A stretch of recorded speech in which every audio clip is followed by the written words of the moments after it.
first of all, are you okay? How are you feeling? I'm okay. I was in the first row. I was directly in front of Trump, my seat. I was looking him in the eye. We heard the pops, maybe 3 minutes into the rally, 3 to 4 minutes. I heard 4 pops, pop, pop, pop. The 4 Secret Service immediately jumped on the stage, and we saw him push President Trump to the ground. Then the gentlemen that have the guns came up to start clear right, clear left. They said, get him up. So they lifted him up, and Trump said, I got to get my shoes on first. Did his shoes come off? His shoes must have, we couldn't see it underneath that, but his shoes must have come off when they dropped him down to the ground. So first thing he said, we could all hear it, I have to get my shoes on first.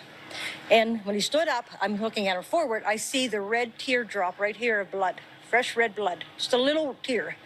Then when they got him up and they turned him, I could see the blood from the top of the ear to the bottom. Wasn't gushing, but it was covered. And then he put the fist bump up, stay strong, and they walked him off. Aaron, what was going through your mind? What did you think when you first heard those sounds? I thought to do what you just said. I thought it was fireworks, 4th of July. It's been pop, pop, pop. That's what it sounded like.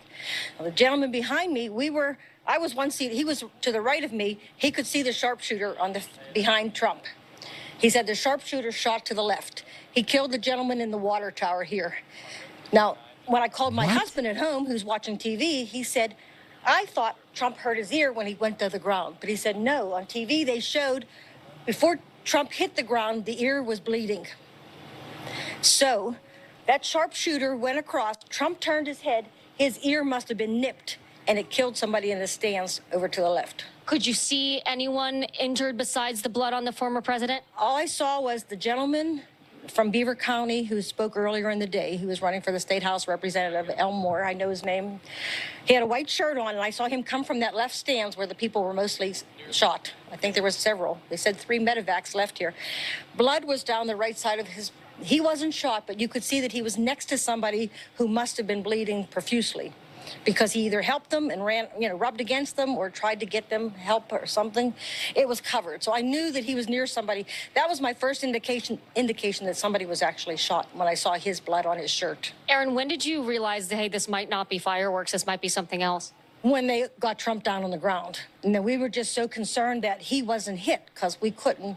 It happened so fast. It's really hard to process it. I guess if you have it on your camera to see the exact minute, you can tell.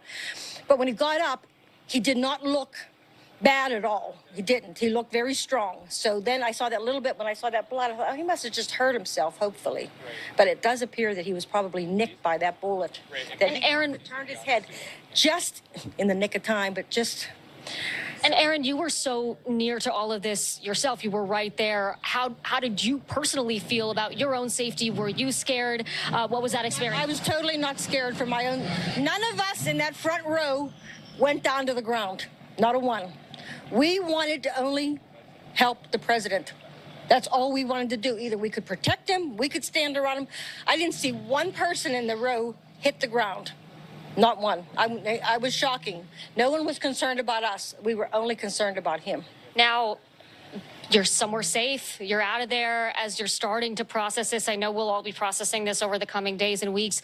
How are you feeling now in this moment? Well, what I've heard coming out here is now they feel that there was 2 shooters on both sides. So they got the one on the tower on this side, but the one on the right side they never got. So that's why they wanted us to leave immediately, because they thought there's still a shooter out there somewhere. So there could be in these woods around Butler. So, Aaron, I've covered many Trump rallies. I don't know how many you've been to. My 6th. This is your... I was here. I was the 4th car in the parking lot this morning at 20 to 7. So I've worked all day. We have no idea whether that's law enforcement. That's the second. We just have no idea. OK, this happened 20 minutes ago. Atmosphere coming into a Trump rally. The supporters very jovial, very celebratory. Typically, people are selling merchandise, food. What were you coming in with today, and what are you leaving with tonight? Well, I was here 4 years ago when he was in Butler. It was like 58,000 people. I tell people it was the most magical night of my life. When he came on that helicopter and circled 2 times, he had 4 rallies that night. It was just an unbelievable night. And I was anticipating to be another unbelievable night, but not this way. And it's just very sad. I mean, all these people that came to see him and to have him hurt. If you see something this, I can't even describe it, you know. I just feel sad. I feel sad for our country. I feel sad for everybody, you know. I mean, yeah, you don't like the guy, don't vote for him. Don't kill him. We love the guy. We're going to vote for him. You know, I mean, what is up with his violence? I mean, it's just terrible. I mean, I just wish that people. Now listen, let's let her Guy's no finish. longer with us anymore in that tower, and I hope they get the other one too. And I hope they don't nick him. I hope they get him and he's down. Aaron.